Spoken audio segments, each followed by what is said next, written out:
ಹಾಗೆ ನಮ್ಮ ಕೃಷ್ಣಪ್ಪನವರು ರಿಟೈರ್ಡ್ ಪ್ರಿನ್ಸಿಪಾಲ್ರು, ಹಾಗೆ ಅವ್ರ ಮಗ ವಿನಯ್ ಕೆ ಅಂತೇಳಿ, ಮತ್ತು ಅವರು ನಮ್ಮ ತೋಟೇಶು ಸಂಘಟನೆ ಮುಖಂಡರಿರ್ತಾರೆ, ಹಾಗೆ ರಾಮ್ ಅವರು ಪತ್ರಕರ್ತರು ಹಾಗೂ ಸಂಘಟನೆ ಮುಖಂಡರಿರ್ತಾರೆ. ಈ ಒಂದು ತಮ್ಮ ಒಂದು ಪ್ರೆಸ್ ಮೀಟಿಂಗ್ ಬರಲಿಕ್ಕೆ ಕಾರಣ ಇದೆ ಏನಪ್ಪ ಅಂತ ಹೇಳಿದ್ರೆ, ನಮ್ಮ ಏನು ಕೃಷ್ಣಪ್ಪನವರು ಮತ್ತು ಅವರ ಮಗನ ಮೇಲೆ ಆದಂತಹ ಒಂದು ಅಹಿತಕರ ಘಟನೆ ಬಗ್ಗೆ ಅವರ ಸ್ಪಷ್ಟನೆ ಕೊಡಲಿಕ್ಕೆ ಅಂತ ಬಂದಿದ್ದಾರೆ. ಹಾಗಾಗಿ ಮುಂದಿನ ಒಂದು ವಿಚಾರನ ನಮ್ಮ ಕೃಷ್ಣಪ್ಪನವರು ರಿಟೈರ್ಡ್ ಪ್ರಿನ್ಸಿಪಾಲ್ ಮಾತಾಡ್ತಾರೆ. ಎಲ್ಲರಿಗೂ ನಮಸ್ಕಾರ. ಇದು ಬಹಳ ಸಣ್ಣ ವಿಚಾರ. ವಾಸ್ತವವಾಗಿ ನಡೀತಾ ಇದ್ದಿದ್ದೇನಂತ ಹೇಳಿದ್ರೆ, ಶ್ರೀನಿವಾಸ ಮೂರ್ತಿ ಅನ್ನೋರು ನಮ್ಮ ಮನೆ ಬಾಗಿಲಿಗೆ ಬಂದು ನಾಯಿಗೆ ಊಟದ ಪೊಟ್ಟಣಗಳನ್ನ ಹಾಕ್ತಾ ಇದ್ರು. ಇದು ಬಹಳ ನಮಗೆ ಹಿಂಸೆ ಆಗ್ತಾ ಇತ್ತು. ನಾವು ಮಕ್ಕಳನ್ನ ಆಚೆಗೆ ಬಿಡೋಂಗಿಲ್ಲ, ಬೀದಿಯಲ್ಲಿ ಯಾರು ಓಡಾಡೋಂಗಿಲ್ಲ, ಯಾರನ್ನಾದ್ರೂ ಕಚ್ಚಿದ್ರೂ ಕೂಡ ನಾವು ನೋಡೋಕ್ಕಾಗಲ್ಲ, ಅಥವಾ ಅದನ್ನು ಬಹಳ ಕಷ್ಟದ ಸನ್ನಿವೇಶ ನಾವು ಅನುಭವಿಸ್ತಾ ಇದ್ವಿ.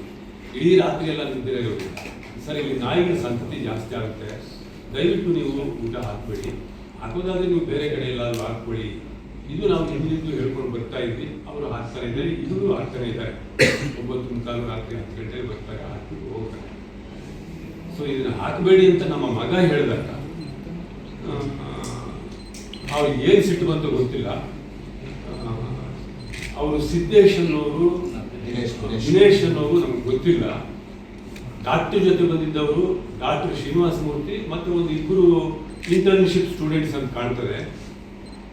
ಈ 3 ಬಂದಾಗ ನಮ್ಮ ಮಗ ಹೇಳಿದಾನೆ, ಅವ್ರಿಗೆ ಏನು ಸಿಟ್ಟು ಬಂತು ಏನೋ ಗೊತ್ತಿಲ್ಲ. ಒಟ್ಟಿನಲ್ಲಿ ಅದ್ರ ಮಾರನೇ ದಿನ ಏನಾಯ್ತು ಅಂತ ಹೇಳಿದ್ರೆ, ನಮ್ಮ ಮನೆ ಹತ್ರಕ್ಕೆ ಒಂದು ಗ್ರೂಪೇ ಬಂತು.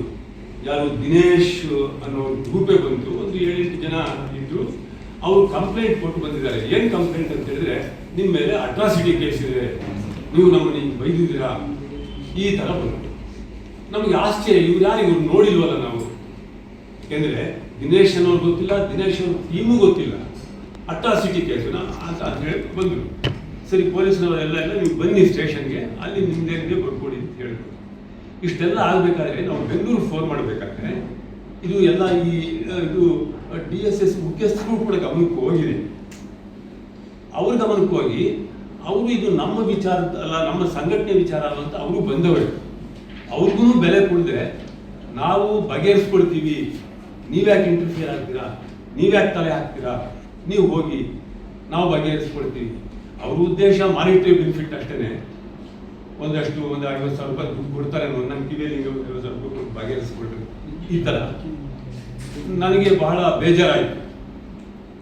ಇದು ಈಗ ನಾಯಿ ವಿಚಾರಕ್ಕೆ, ನಾಯಿ ಊಟ ಹಾಕ್ಬೇಡಿ ಅನ್ನೋ ವಿಚಾರಕ್ಕೆ ಇವರು ಈ ರೀತಿ ಅಟ್ರಾಸಿಟಿ ಕೇಸ್ ಹಾಕಿದ್ರೆ ಕಾನೂನು ದುರುಪಯೋಗ ಅಲ್ವಾ? ಸರಿ, ಆಮೇಲೆ ಪೊಲೀಸ್ ಸ್ಟೇಷನಲ್ಲಿ ಅವತ್ತು ಒಂದು ಸುಮಾರು 2 ಗಂಟೆ ಅಥವಾ 1 ಗಂಟೆ ಸುಮಾರಿಗೆ ಪೊಲೀಸ್ ಸ್ಟೇಷನ್ಗೆ ಹೋದವರು ರಾತ್ರಿ 12:30 ಗಂಟೆ ತನಕ ಆಯಿತು. DYSP ಅವರು ಬಂದಿದ್ರು. ಅಂಥ ಸಂದರ್ಭದಲ್ಲಿ ಬೆಂಗಳೂರಿಂದ ಯಾರೋ ಫೋನ್ ಮಾಡಿರ್ಬೋದು, ನಮ್ಮ ಎತ್ತೂರು ನಾಗರಾಜ್ ಸರ್. ಪಾಪ ಅವರು ನನಗೆ ಪರಿಚಯದವರೇನಲ್ಲ, ನಮಗೂ ಅವ್ರಿಗೂ ಪರಿಚಯ ಇಲ್ಲ. ಮಂಜಣ್ಣ ಆಗಲಿ ಅಥವಾ ಕೋಟೇಶನ್ ಆಗಲಿ ಯಾರು ನಮಗೇನು ಕಾಂಟ್ಯಾಕ್ಟ್ ಏನಿಲ್ಲ. ಹಿಂಗೆ ಈ ನಮ್ಮ ಸಂಘಟನೆ ಕೆಲಸ ಅಂತ ಹೇಳ್ಬಿಟ್ಟು ಬಂದಿದ್ದಾರೆ. ಏನು ವಿಚಾರ ಮಾಡೋಣ, ಏನು ದೌರ್ಜನ್ಯ ವಿಚಾರ ಮಾಡಿದಾಗ ಅವ್ರಿಗೆ ಸತ್ಯಾಸತ್ಯತೆ ಗೊತ್ತಿದೆ. ನೀವು ತಲೆ ಹಾಕೋದು ಬೇಡ, ಹೋಗಿ ನಾವು ಬಗೆಹರಿಸ್ಕೊಳ್ತೀವಿ ಅಂತ, ಅಥವಾ ನೀವು ಇಂಟರ್ಫಿಯರ್ ಆಗಬೇಡಿ, ನಾವಿದ್ದೀವಿ, ನಾವು ಮಾಡ್ಕೊಳ್ತೀವಿ ಅಂತ ಮಾಡ್ಕೊಳ್ತೀವಿ ಅಂತ. ಇವ್ರಿಗೂ ಬೇಸರ ಆಗಿದೆ. ಅಲ್ಲಪ್ಪ, ನಮ್ಮ ಸಂಘಟನೆ ಕೆಲಸಕ್ಕೆ ನಾನು ಬಂದಿದ್ದೀನಿ, ನೀವು ನನ್ನ ಹತ್ರ ಇರೋ ವಿಚಾರ ಹೇಳಿ ಅಂತ ಹೇಳಿದ್ರೆ ಅದಕ್ಕೆ ಅವರು ತಯಾರಿಲ್ಲ. ಒಟ್ಟಿನಲ್ಲಿ ನಮ್ಮ ಮೇಲೆ ಅಟ್ರಾಸಿಟಿ ಕೇಸ್ ಹಾಕ್ಬೇಕಷ್ಟೆ, ಸುಳ್ಳು ಅಟ್ರಾಸಿಟಿ ಕೇಸ್ ಹಾಕಬೇಕು. ಅದಕ್ಕೆ ನಾವು ಏನಾದರೂ ಅವ್ರ ಹತ್ರ ಬಗೆಹರಿಸ್ಕೊಳ್ಳೋ ಒಂದು ರಾಜಿ ಪಂಚಾಯತಿಗೆ ಬರ್ತೀವಿ ಅನ್ನೋ ಅವರ ನಿರೀಕ್ಷೆ ಇತ್ತು. ಅದಕ್ಕೆ ಅವಕಾಶ ಆಗಲಿಲ್ಲ. ಯಾಕೆಂದ್ರೆ ಇವರೆಲ್ಲ ಯಾವ ಬಂದ್ರು ಅವಕಾಶ ಆಗಿಲ್ಲ. ಹೋಗ್ಲಿ, ಅಷ್ಟಕ್ಕಾದ್ರೂ ಸುಮ್ಮನಾದ್ರೆ ಅವರು ಕೇಸ್ ಕೊಟ್ಟರು, ನಾವು ಕೇಸ್ ಕೊಡ್ತೀವಿ. ಆಮೇಲೆ ಅಂತಂದ್ರೆ ಇಬ್ಬರಿಗೂ FIR ಆಯಿತು. ಅಷ್ಟಕ್ಕೆ ಸುಮ್ಮನಾಗಿ ಏನಾದ್ರು ಆಯ್ತು, ಯಾರು ಇದು ಮುಂದುವರ್ಸೋದು ಬೇಡ ಅಂತ ಅವರು ಅಲ್ಲಿ ನಿಲ್ಲಿಸ್ಕೊಳ್ಳಿಲ್ಲ. ಮುಂದಕ್ಕೆ ಏನು ಮಾಡಿದ್ರು, ಇವ್ರನ್ನೆಲ್ಲ ಬೈಯೋಕೆ ಶುರು ಮಾಡಿದ್ರು. ಪಾಪ ಮಧ್ಯದಲ್ಲಿ ಏನು ಸಮಾಚಾರ ಅಂತ ಕೇಳಿ ಬಂದವರೇನೆ, ನ್ಯಾಯ ಕೇಳಿ ಬಂದವರೇನೆ, ನೀವೇ ಇಲ್ಲಿ ತಲೆ ಹಾಕಕ್ಕೆ, ನೀವು ತಲೆ ಹಿಡ್ಕೊಡು, ನೀವು ಡೀಲ್ ಮಾಡ್ತಾ ಹಿಂಗೆಲ್ಲ ಮಾತಾಡ್ತಾರೆ. ಬಂದಿರೋದು ಡೀಲ್ಗೆ ಅವರು, ಇವ್ರ ಮೇಲೆ ಆ ಥರ ಮಾತಾಡಲಿಕ್ಕೆ ಪ್ರಾರಂಭ ಮಾಡಿದ್ದಾರೆ. ಸೊ ಈ ಮಟ್ಟಕ್ಕೆ ಅಥವಾ ಈ ಹಂತಕ್ಕೆ ತಲುಪಿದೆ ಸರ್. ಇದು ನಮಗೂ ಕೂಡ ಮಾನಸಿಕವಾಗಿ ಒಂಥರ ಶಾಂತಿ, ನೆಮ್ಮದಿ ಇಲ್ಲ. ಯಾಕೆಂದ್ರೆ ನಾವು ಹಿಂದೆ ಸಿದ್ದನಗರದಲ್ಲೇ ಇದ್ದವರು, 25-30 ವರ್ಷ ಸಿದ್ದನಗರದಲ್ಲೇ ಇದ್ವಿ. ಅಕಸ್ಮಾತ್ ನಮ್ಗೆ ಗೊತ್ತಿರೋ ವಿಚಾರ ಅಲ್ವಾ, ಅವ್ರು ಏನು ಬೈದ್ರು ಕೂಡ ಅವ್ರು 100 ಬೈದ್ರು ನಾವು 1 ಬೈತಿರ್ಲಿಲ್ಲ. ವಾಪಸ್ ಮಾತಾಡಿದ್ರೆ ಸಮಸ್ಯೆನೇ ಬರೋದಿಲ್ವಲ್ಲ. ಈಗ ನಾವು ಕೇಳ್ಕೊಂಡಿದ್ದು ರಿಕ್ವೆಸ್ಟ್ ಇಷ್ಟೇನೆ, ನಾಯಿ ಊಟ ಹಾಕ್ಬೇಡಿ, ನಮಗೆ ತೊಂದರೆ ಆಗುತ್ತೆ, ಜನಕ್ಕೆ ಓಡಾಡೋರಿಗೆ ಅಪರಿಚಿತರು ಓಡಾಡ್ತಿರ್ತಾರೆ ರಸ್ತೆಯಲ್ಲಿ. ಆಮೇಲೆ ನಾಯಿಗಳು ಸತ್ತೋಗೋದು ಆಕ್ಸಿಡೆಂಟ್ ಸತ್ತೋಗ್ತಾರೆ ಸರ್. ನಾನು ಒಂದು ನಾಯಿ ಸಾಕಿದ್ದೆ ಡಾಬರಮ್ಮನ್ನು. ಅದು ಏನಾಯ್ತು ಅಂತ ಹೇಳಿದ್ರೆ, ನಾವು ಬೆಳಿಗ್ಗೆ ಒಂದು 10 ನಿಮಿಷ, ಸಂಜೆ ಒಂದು 10 ನಿಮಿಷ ಆಚೆ ಬಿಡ್ತಾ ಇದ್ವಿ. ಅದು ಒಂದು ಕಾರ್ನರ್ನಲ್ಲಿ, ಮೈನ್ ರೋಡು ಮತ್ತು 18th ಕ್ರಾಸ್ ಕಾರ್ನರ್ನಲ್ಲಿ ಆಕ್ಸಿಡೆಂಟ್ ಆಗಿ ಸತ್ತೋಗ್ಬಿಡ್ತಾರೆ. ಅದಕ್ಕೆ ಅವ್ರೇನು ಹೇಳ್ತಾರೆ ಅಂತ ಹೇಳಿದ್ರೆ, ನೀವೇ ಸಾಯಿಸೋದು ಅಂತ. ಯಾವ ನಾಯಿ ಸತ್ತೋದ್ರೂ ಕೂಡ ನೀವು ಸಾಯಿಸಿರೋದು ಅಂತ ಹೇಳ್ತಾರೆ. ನಾವು ನಾಯಿನ ಸಾಯಿಸೋಕ್ಕಾಗುತ್ತಾ ಓಡೋಗಿ? ಅವ್ರು ಓಡೋಗಲ್ವಾ? ಅಥವಾ ನಾವು ಕಚ್ಚೋಗಿ ಬಂದರೆ ನಾವೇ ಓಡೋಗೋದು, ನಮ್ಮನ್ನು ಕಚ್ಚಿಸ್ಕೊಳ್ಳೋದು, ಅನಾಹುತಗಳಾಗೋದು ನಮಗೆಲ್ಲ ಗೊತ್ತಿದೆ ಸರ್.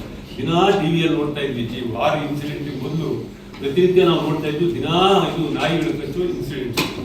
ಇಷ್ಟೆಲ್ಲ ಇದನ್ನ ಪಾಪ ಇದ್ದದ್ದು ಹೇಳಿಗೆ ಬಂದಾಗ ಇವ್ರ ಮೇಲೆ ತಿರುಗಿದ್ದವ್ರೆ. ಅವಾಚ್ಯವಾಗಿ ಮಾತಾಡೋದು, ನೀವು ಡೀಲ್ ಮಾಡ್ತಾ ಇದ್ದೀರಾ, ನೀವು ಇದಕ್ಕೆ ಇಂಟರ್ಫಿಯರ್ ಆಗ್ತಾ ಇದ್ದೀರಾ, ನೀವ್ಯಾಕೆ ಇಂಟರ್ಫಿಯರ್ ಆಗ್ತೀರಾ, ನಾವೇನೋ ಮಾಡ್ಕೊಳ್ತೀವಿ, ನಮಗೆ ಬಿಟ್ಬಿಡಿ, ನಾವು ಮಾಡ್ತೀವಿ. ಅವ್ರು ಹೆಂಗ್ ಬುದ್ಧಿ ಕಲಿಸ್ಬೇಕು, ಪಾಠ ಕಲಿಸ್ಬೇಕು, ಅವ್ರ ಉದ್ದೇಶ ಎಷ್ಟೇ ಮಾನಿಟರಿ ಬೆನಿಫಿಟ್ ತಗೊಳ್ಳೋವಂಥದ್ದು. ನಾವು ದಿನ ನಾಯಿ ಬಿಸ್ಕಟ್ ಹಾಕ್ತೀವಿ, ನಮ್ಮ ವರಮಾನದಲ್ಲಿ ನಾವು ಇಷ್ಟು % ನಾವು ನಾಯಿಗಳಿಗೆ ಖರ್ಚು ಮಾಡ್ತೀವಿ, ಇವ್ರೇನು ಮಾಡ್ತಾರೆ ಮಾಡಲಿ ಅನ್ನೋ ಉದ್ದೇಶ ಅಷ್ಟೇ ಅವರಿಗೆ. ಈ ರೀತಿ ಬಹಳ ತೊಂದರೆ ಕೊಡ್ತಾ ಇದ್ದಾರೆ ಅನ್ನೋ ವಿಚಾರವನ್ನು ನಾವು ಗಮನಕ್ಕೆ ತರಲಿಕ್ಕೆ ಇಷ್ಟಪಡ್ತೇನೆ. ದಯವಿಟ್ಟು ಇದರ ಸತ್ಯಾಸತ್ಯತೆಗಳು ಗೊತ್ತಿದೆ ಸರ್. ಒಬ್ಬ ಸಂಘಟನೆಯವರು ಬಹಳ ಬೇಸರ ಆಯಿತು, ಅವ್ರು ಇರೋ ವಿಚಾರ ಹೇಳಿದ್ರು, ಅಂಥದ್ದೇನಾದ್ರು ಇದ್ರೆ ನಮ್ಗೆ ಹೇಳ್ಬೋದಲ್ಲ ಅಂತ ಅವ್ರು ಅದಕ್ಕೆ ತಯಾರಿಲ್ಲ. ಏನಾದರೂ ಅಕಸ್ಮಾತ್ ಅವ್ರು ಪ್ರೂಫ್ ಕೊಡೋದಾದ್ರೆ ಒಂದು ಫೋಟೋ ತೆಗಿಬೋದಾಗಿತ್ತು. ಅವರು ನಾವೇನಾದ್ರು ಒಂದು ಬೈದಿದ್ರೆ, ಅವ್ರು 4 ಜನ 5 ಜನ 7-8 ಜನ ಬಂದು ಒಂದು ಗ್ರೂಪಲ್ಲಿ ಇದ್ದಾರೆ. ಈಗ ನಾವೇನಾದ್ರು ಬೈದಿದ್ರೆ ಒಂದು ಅಟ್ಲೀಸ್ಟ್ ಅವ್ರ ಪ್ರೆಸೆನ್ಸ್, ಅದು ನಮ್ಮ ಪ್ರೆಸೆನ್ಸು ಅವ್ರು ಒಂದು ಫೋಟೋ ತೆಗಿಬೋದಾಗಿತ್ತು. ಅಂಥದ್ದೇನಾದ್ರು ಅವ್ರು ಪ್ರೂಫ್ ಕೊಡೋದಿದ್ರೆ 100ಕ್ಕೆ 100ರಷ್ಟು ಪನಿಷ್ಮೆಂಟ್ಗೆ ನಾವು ಹಿಡಿಯಬೇಕು ಸರ್. ಇದು ವಿನಾಕಾರಣ ಅಟ್ರಾಸಿಟಿ ಕೇಸ್ ಅಂತ ನಮಗೆ ಹೆದರಿಸ್ಕೊಂಡು ಅವರು ಮಾನಿಟರಿ ಬೆನಿಫಿಟ್ ತಗೊಳ್ಳೋದು ನೋಡ್ತಾ ಇದ್ದಾರೆ ಅನ್ನೋ ವಿಚಾರ ತಮ್ಮ ಗಮನಕ್ಕೆ ತರಲಿಕ್ಕೆ ಇಷ್ಟಪಡ್ತೇನೆ. ದಯವಿಟ್ಟು ಇಷ್ಟೇ ವಿಚಾರ, ಇದೊಂದು ದೊಡ್ಡ ಸಮಸ್ಯೆ ಏನಲ್ಲ.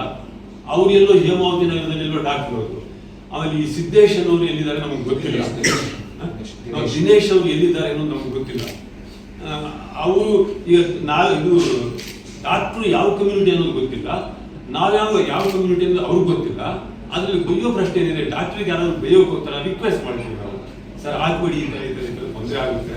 ಹಾಕೋದು ಕಾನೂನು ಪ್ರಕಾರ ಕೂಡ ತಪ್ಪಿದೆ, ದಯವಿಟ್ಟು ನೀವು ಹಾಕ್ಬೇಡಿ. ಹಾಕೋದಾದ್ರೆ ಇದೆಲ್ಲ ದೂರ ಹಾಕ್ಬೇಡಿ, ಅಥವಾ ಪ್ರತ್ಯೇಕವಾಗಿ ಮನೆಗಳ ಹತ್ರ ಬೇರೆ ಕಡೆ ಹಾಕ್ಬೇಡಿ. ಇಷ್ಟೇ ವಿಚಾರ ಸರ್. ಇಷ್ಟಕ್ಕೆ ಈ ಮಟ್ಟಕ್ಕೆ ಬೆಳೆಸಿಟ್ಕೊಂಡಿದ್ದಾರೆ ಸರ್ ಯಾರು, ದಿನೇಶ್ ಅವರು. ಆಮೇಲೆ ಇಷ್ಟೇ ಅಲ್ಲದೆ ಇವ್ರ ಮೇಲೆಲ್ಲ ಈಗ ಹೇಳ್ಬಿಡ್ತಾರೆ, ನೀವು ಸಂಘಟನೆಯವರು ನೀವು ಡೀಲ್ ಮಾಡ್ತಾ ಇದ್ದೀರಾ ಹಂಗೆ ಹಿಂಗೆ ಅಂತ. ಈ ನಮ್ಗೆ ಬಹಳ ಬೇಸರ ಆಗ್ತಾ ಇದೆ. ಈ ವಿಚಾರ ನಮ್ಮ ಗಮನಕ್ಕೆ ಬಂದಿದೆ ಸರ್. ಎಲ್ಲರಿಗೂ ನಮಸ್ಕಾರ. ಇಷ್ಟೇ ವಿಚಾರ.